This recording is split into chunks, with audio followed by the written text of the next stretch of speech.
Welcome to the Chris Hatcher Show, presented by Alabama 811. I'm your host, Kevin Blackwell. Of course, each week I'm joined by Samford head football coach Chris Hatcher. It was a sellout crowd for family weekend here at Samford on Saturday, and the crowd did not leave disappointed as the Bulldogs defeat the Western Carolina Catamounts 35-12. Coach, not a bad way to open up conference play.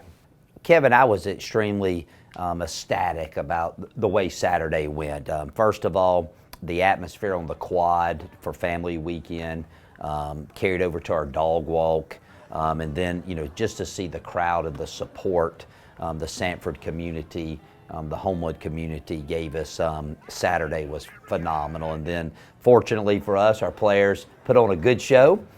We had a big win. All wins are big wins, but to get that first conference win, especially with a crowd like that, was extra special. So it was just a good day all the way around. It was. Well, as with most of the games this year, the story was the Bulldog defense, which really stifled the Catamount offense inside, particularly inside the red zone. This is a team that was averaging 48 points a game. We held them to 12 on Saturday. The defense was opportunistic with 2 interceptions in the end zone plus a fumble recovery. Coach, I felt like we set the tone really defensively early with Isaiah Richardson's interception there in the first quarter. And of course, nothing bigger than stopping them 4 times inside their own 1-yard line there in the first quarter. Tremendous defensive effort by our young men, especially when we get down in the red zone area. We bowed our neck. We were trading, giving them field goals, and we were scoring touchdowns. And you do that, that's a recipe for success. But more importantly, we had, like you just mentioned, some really big turnovers. Ty Hardiman had a pick in the end zone. Isaiah Richardson had an interception in the end zone. Cortland Marsh made a great stop on 4th down and on the goal line.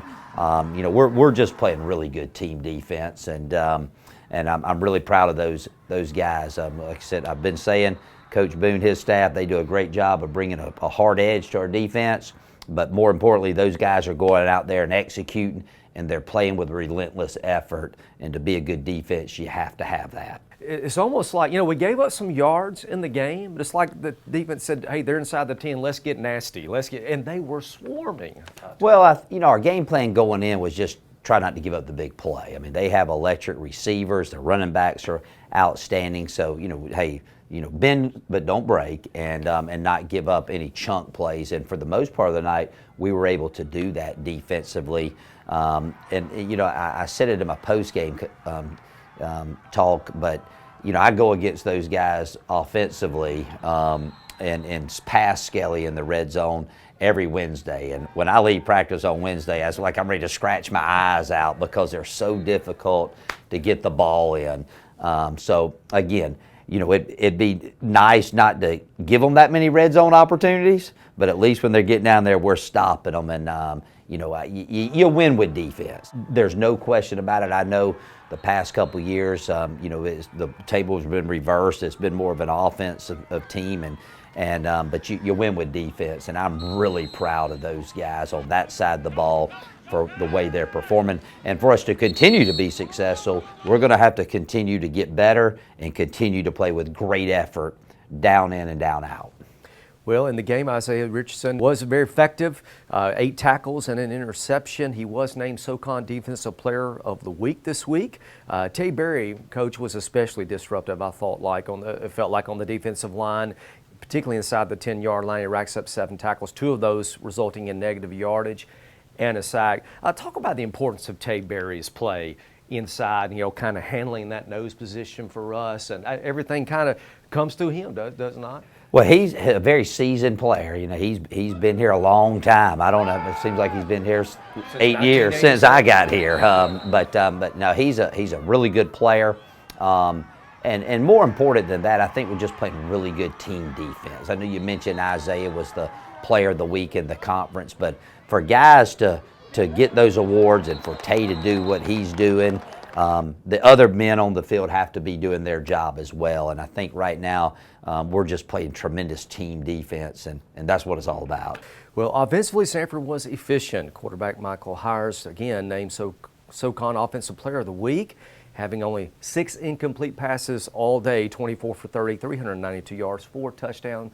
Coach, good sign four games in the season when your quarterback's won Offensive Player of the Week in your conference, right? Offensively, Kevin, we just lack consistency, and it's very frustrating. We had chances offensively to put the game out of reach earlier with the way our defense was playing, forcing turnovers and stopping Western Carolina. But we've gone to big chunk plays, and there's nothing wrong with that. It's been a winning formula for us so far. And if that's the way we're going to play, so be it, as long as we get the result we want. But we got to get more consistent on that side. I thought Mike, he was efficient. I thought he stood in the pocket, took some big hits on some deep balls that scored touchdowns. But again, we just gotta consistency would be the number one thing on that side of the ball we got to improve in. Well, it's been amazing to watch the maturation confidence of Michael Hires, increase each week, and kind of the rapport that he's built with these receivers. I think it's been pretty remarkable and a lot of fun to watch. Well, the big thing is we're spreading the ball out well, and I know Chandler's kind of gotten the big catches, but Jalen Thomas had a nice catch out of the backfield for a long touchdown. Judd Cockett scored his first touchdown as a Samford Bulldog. Ty King got back on the board, which was good to see. Kendall Watson's playing extremely well. So, we got some good weapons out there. We got to continue to feed them the ball. But again, I keep going back. At times we look really good offensively, and other times there's a lot to be desired. So, but again, I think Michael's done a good job of coming in, getting the guys to rally around him. And right now I feel really good that our offensive line's playing exceptionally well. I'd like to give a shout out to Jamie Motley Simmons, who got his first start at left tackle. Austin Geis was out last week due to an injury. Played very well for coming in the game. So that was good to see that we have some quality depth there behind them. Absolutely. Well, the Bulldogs hit the road again this Saturday for a matchup with the Furman Paladins. Furman enters the game with a 3-1 record, the only loss coming against Clemson. The Paladins have been effective rushing the football this year, leading the conference, averaging 213 yards per game. Coach, talk about the matchup against Furman this week. They're always a tough team for us. Always a very physical matchup with the Paladins. What are you seeing on film with Furman? Nothing's really changed with those guys. I mean, they're very similar to us, in the way their season. Our defeats against Georgia, theirs was against Clemson. We'll start offensively. They have a massive offensive line, very impressive. They've done a really good job of rushing the ball, as you mentioned. And then they throw it a little better than they have been the past couple years. So it's going to be a very big challenge for us there. And then defensively, they do a phenomenal job. They throw a lot of fronts. They blitz you. It just seems like they're always one step ahead of you on that side of the ball. So, very much respect for their team and their program, the way they conduct themselves and the way they play.